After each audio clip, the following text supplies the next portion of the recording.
राजधानी इस्लामाबाद पे कब्जा। हाँ भाई, इंडियन मीडिया, गोदी मीडिया, दलाल मीडिया, भड़वी मीडिया। मुझे तो लगता है कि भाई ये लोग नाश्ते में भी गांजा फूकते हैं। नो डाउट कि हम लोग वर्ल्ड प्रेस फ्रीडम इंडेक्स की 180 कंट्रीज में से 151वें नंबर पे क्यों? तुम्हें शर्म है? कुछ शर्म आया है? हेलो जी, मैं हूं तस्कीर। इस वीडियो में हम रिएक्शन करेंगे तो जंग के बाद मजाकिया चीज़ें कैसी कैसी निकल कर आती हैं वो देखेंगे इस वीडियो में। Let's go. अपने टीवी स्क्रीन पे आप एक मैनहोल देख रहे हैं। ये हर घर के बाहर इस तरह का एक मैनहोल होता है। ये गटर का है, गटर का। लेकिन ये मैनहोल खाली नहीं है और न ही इसके भीतर कोई नाला है। अरे बाबा! देखिए, जिस तरह से मैं यहाँ पर छुपी हूँ, इस तरीके से आतंकवादी अपना हाइड आउट बनाते हैं। 2014 के बाद से भारत भले चांद पर पहुंच गया, मगर यहाँ का मीडिया गटर में पहुंच गया। गटर का ही होता है हमारे यहाँ पर सब जगह, शहरों में भी। काम आया और चंद बल्ला सुता पयो ते चढ़ गई गाम दोस्तों, पहले मैं कार्टून नेटवर्क पर टॉम एंड जेरी को देखा करता था, लेकिन अब मैंने इंडियन मीडिया को देखना शुरू कर दिया है। मुझे नहीं सुनना है गाय के बारे में, मुझे इंसानों के बारे में सुनना है। क्यों गाय इंसान नहीं है? यकीन मानिए दोस्तों, इंडियन मीडिया ने कॉमेडी करने में कपिल शर्मा को भी पीछे छोड़ दिया है। कपिल शर्मा भी इस पे तालियां बजाएगा अगर सुनेगा। रावलपिंडी में हाहाकार, लाहौर में मची बड़ी तबाही, पाकिस्तान में भयानक बमबारी, लाहौर से कराची तक सब तबाह। खत्म हो गया आधा पाकिस्तान, चारों तरफ सेना का धमाका, पाकिस्तान की राजधानी इस्लामाबाद पे कब्जा। हाँ भाई, इंडियन मीडिया, गोदी मीडिया, दलाल मीडिया, भड़वी मीडिया। मुझे तो लगता है कि भाई ये लोग नाश्ते में भी गांजा फूकते हैं। नो डाउट कि हम लोग वर्ल्ड प्रेस फ्रीडम इंडेक्स की 180 कंट्रीज में से 151वें नंबर पे क्यों? तुम्हें शर्म है? कुछ शर्म आया है? नहीं, शर्म। इंडियन मीडिया की एक क्वालिटी ये भी है कि ये साले झूठ ऐसे बोलते हैं जिसे सुनने को वाकई में दिल करता है। पाकिस्तान से इस वक्त की बड़ी खबर आपको बता दें, पाकिस्तान में भारत के खौफ से बौखलाहट है, खलबली मची हुई है। भारत के एक्शन से पाकिस्तानी सेना डरी है। पाकिस्तानी सेना में इस्तीफे की झड़ी भी लगी है। 2 दिनों में हजारों जवानों ने छोड़ दी है नौकरी। पाकिस्तान के डिफेंस का ये हाल है कि भारत ने जिस तरीके से एक्शन की तैयारी की है, उससे डर करके कई सैनिकों ने अपनी नौकरी तक छोड़ी। मैं कब हो गया ये? कब हुआ कब? तो चलिए दोस्तों, आज की इस वीडियो में हम आपको इंडियन मीडिया के कुछ फनी और मज़ाहिर बोंगिया दिखाने वाले हैं। मोदी की नसों में लहू नहीं, सिंदूर, गरम सिंदूर बह रहा है। लेकिन ट्रंप का फोन आते ही अंडा भी फटाफट हो जाता है जी। सबसे पहले इस मैडम की शायरी सुनिएगा। नामुमकिन को मुमकिन बना दे इतने दलेर हैं हम, दुनिया को झुकाना आता है हमें क्योंकि शेर हैं हम। लेकिन मुझे तो कुछ और ही सुनाई दे रहा है, जरा आप लोग भी सुनिएगा। नामुमकिन को मुमकिन बना दे इतने दिलेर हैं हम, दुनिया को झुकाना आता है हमें क्योंकि दलाल हैं हम। बीच में दलाल। इसी तरह यहाँ पर भी मोदी का ये टाउट मोदी को महान साबित करने में लगा हुआ था, लेकिन सामने वाले चचा ने इसके साथ साथ मोदी को भी कहीं का नहीं छोड़ा।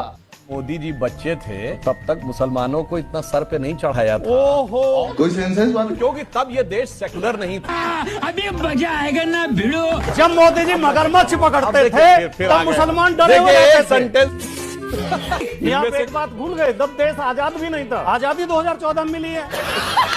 तब हिमालय में बर्फ भी नहीं पड़ती थी, हिंद महासागर में पानी भी नहीं था और हवा तो चलती ही नहीं थी, धूप भी नहीं निकलती थी। मोदी जी सूरज लेके आए, मोदी जी चांद लेके आए, मोदी जी ने हिमालय बनाया। जो कुछ हुआ 14 के, ये तो लेने के देने पड़ गए। उसने एक बात क्या बोल दी दोस्तों, गोदी मीडिया की हालत इस वक्त रोने वाली हो चुकी है। एक तरफ ये कहते हैं कि ऑपरेशन तंदूर अभी तक जारी है और दूसरी तरफ ये मैडम रो रो कर गिला कर रही है कि पाकिस्तान ने हमारा जहाज को गुजरने क्यों नहीं दिया। डीजीसीए के मुताबिक इस हादसे का बड़ा गुनहगार पाकिस्तान है, जिसने तूफान में फंसे विमान को अपना एयर स्पेस इस्तेमाल नहीं करने दिया। एयर स्पेस तो पहले ही बंद कर दिया। डीजीसीए इंडिगो एयरलाइंस के इस फ्लाइट के पायलट ने तूफान की वजह से पाकिस्तान एयर स्पेस में कुछ देर के लिए घूमने की, बस घुसकर वहां पर रहने की इजाजत मांगी थी। वहां पर मौसम इतना खराब नहीं था। कुछ देर अगर वो वहां पर रहते तो सबकी जान ऐसे खतरे में नहीं पड़ती, लेकिन पाकिस्तान ने इस विमान को ऐसा नहीं करने दिया।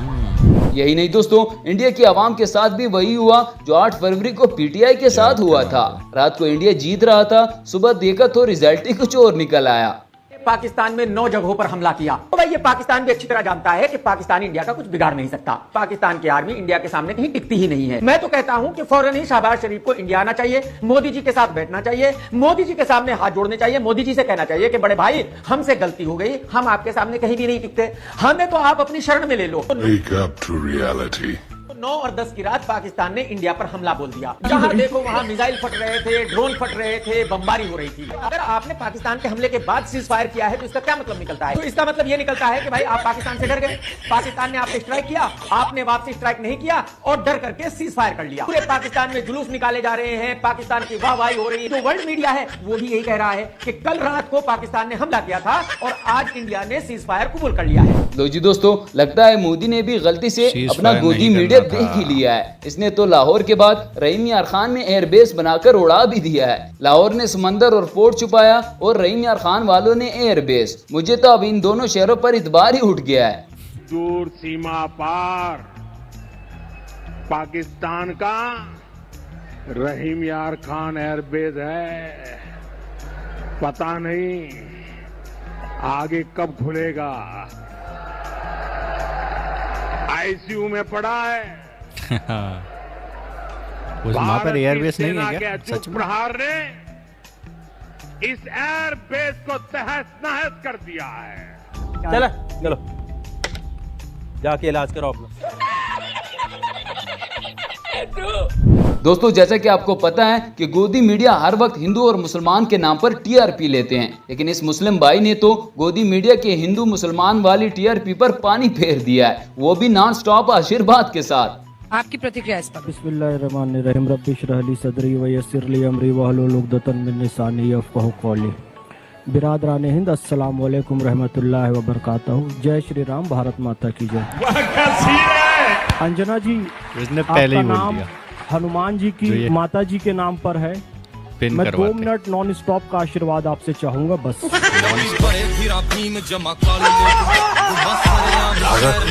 यही नहीं दोस्तों, इंडियन मीडिया का दिमाग गाय के गोबर और मूत्र से आगे जाता ही नहीं है। अब तो इंडिया ने एटम बम के हमले से बचने के लिए भी गाय के गोबर का सहारा ले लिया है। मैं as a civil defence officer जब नागपुर में अनएक्सप्लोडेड बम की ट्रेनिंग लेने गया तो वहां बताया गया कि जब अणु बम गिरेगा तो अमेरिका अपने 40% आबादी को बचाने के लिए बहुत कॉस्टली शेल्टर्स बना रखा है। हमने प्रश्न पूछा भारत कैसे बचेगा, तो उन्होंने उत्तर दिया कि आप खाई खोदिए, ऊपर बल्लियां रखिए, पत्ते रखिए और गाय का गोबर 1.5 फीट ऊपर लेयर लगा दीजिए तो आप रेडिएशन से बच जाएंगे। कौन सी रिसर्च है? दोस्तों, ये है जनरल बख्शी, जिसने 800 जंगें लड़ी हैं, वो भी टीवी पर बैठकर। इसको तो हमारी आर्मी ने पागल ही कर दिया है। बेचारा इस वक्त शदीद सदमे में है। दुनिया भर का ठेका ले रखा है इस मुनीर मुल्ला मुनीर ने दुनिया भर का ठेका ले रखा है, इस्लाम फैलाने का, गजवाए हिंद करने का, बांग्लादेश में तख्ता पलटने का, पंजाब में उंगल देना, जम्मू कश्मीर में उंगल देना। कभी ना कभी तो आपकी उंगल तोड़नी पड़ेगी ना साहब। अब मोदी जी ने रॉय टैक्स पढ़ दिया तो अब साली जान निकल रही है। दोस्तों, यहाँ पर भी लंबी लंबी फेंकने का मुकाबला जारी हो सारी है। अब देखना यह है कि इनमें जीत किसकी होती है। जो प्राइम मिनिस्टर हैं शहबाज शरीफ, उनके घर के बाहर कुछ धमाके हुए और उनको ले जाया गया है सेफ हाउस में। शहबाज शरीफ के घर के बाहर कुछ बहुत बड़े धमाके हुए जो पाकिस्तान का प्राइम मिनिस्टर है और उसको सेफ हाउस में या बंकर में ले जाके छुपाना पड़ गया पाकिस्तान को।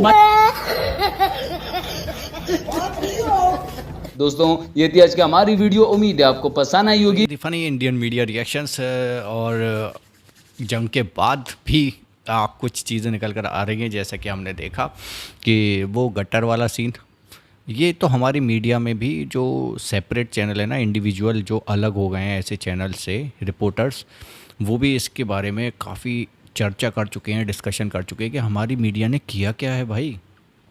और एक बंदा तो पूरी पोल खोल रहा था कि ये कब्ज़ा कर लिया, वो कब्ज़ा कर लिया, और इसी वजह से हम 151 नंबर पर हैं। जर्नलिज्म में शायद वो उसी का नंबर बता रहा था। तो इसीलिए तो पीछे हैं भाई, खुद ही बना देते हैं कहानियाँ, खुद ही बना देते हैं भाई। स्टूडियो में बैठे बैठे दुनिया फतह कर लेते हैं, दुनिया को जीत लेते हैं भाई। ये क्या जर्नलिज्म है भाई, कुछ सच का अता पता नहीं है। मीडिया सिर्फ पाकिस्तान में नहीं, सिर्फ इंडिया में नहीं, बहुत सारी जगहों पर, इंडिया तक में तो रोस्ट हो रहा है। मतलब आपको 24 घंटे निकालने हैं कैसे भी करके, हमें 24 घंटे पूरे करने हैं, उसमें कुछ भी रिपोर्टिंग करनी है, कुछ भी पेलना है उसमें। हद होती है यार। फ़नी रिपोर्टिंग थी इंडियन मीडिया की, और दूसरा कार्टून नेटवर्क था ये। एंड करते हैं वीडियो को, टेक केयर।